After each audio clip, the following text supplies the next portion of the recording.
Alright guys, Bludgerboy here to review Frankie the Fish by SashaZak.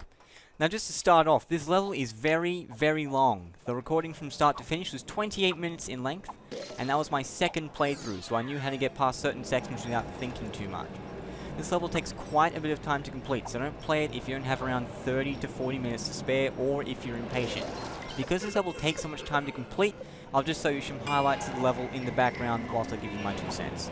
But that right there is one of the things that makes this level so special. It's very, very long, but you'll want to keep playing it.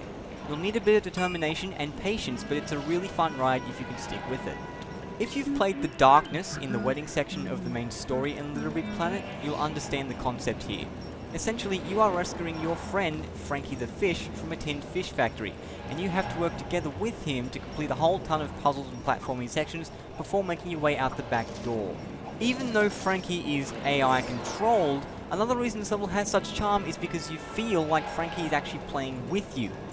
The author has taken co-op with artificial intelligence to the nth degree here. The author is focused on that co-op for the duration of the level, putting a real effort into ensuring that things work, and that you and Frankie can make it to the next section unscathed.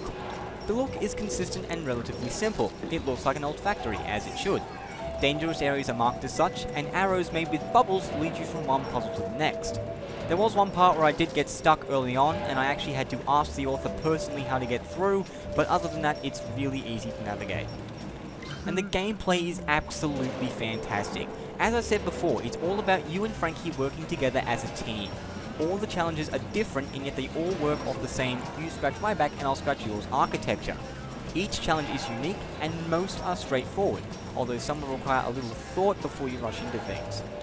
However, there were a few things that did bug me a little. As I said, the level is really, really long. This is due to both the physical length of the level itself, which is good, but also due to Frankie's incredibly slow movement speed, which is bad. Unfortunately, you do need this slow speed in certain areas to exercise finite control over Frankie in certain sections, but when on flat ground with no obstacles, it's a pain waiting for him to catch up to you. Along with this, some parts are quite glitchy, and you will end up doing some segments a few times due to sheer bad luck, as Frankie can easily end up stuck, squished, having his wheel destroyed, or falling to his doom. It is a result of the artificial intelligence being a little tricky to manipulate minutely, and I think the author has done his best to prevent as many problems as possible from occurring, notably through having fish checkpoints where Frankie will respawn as many times as you need him to. But it is annoying having to do some segments again just because something unexpected happened at the end. Also, just a minor thing, some of the text bubbles are a bit hard to understand and some make almost no sense at all. Now granted, I do know that English is not the author's mother tongue, but a little more legibility would make all the difference.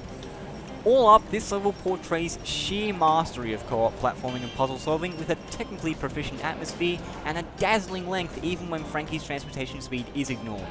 You'll also get to hear what Frankie has to say along the way, providing for some quite comedic moments as you discover the colourful character that Frankie is. I give this level 4 out of 5 stars.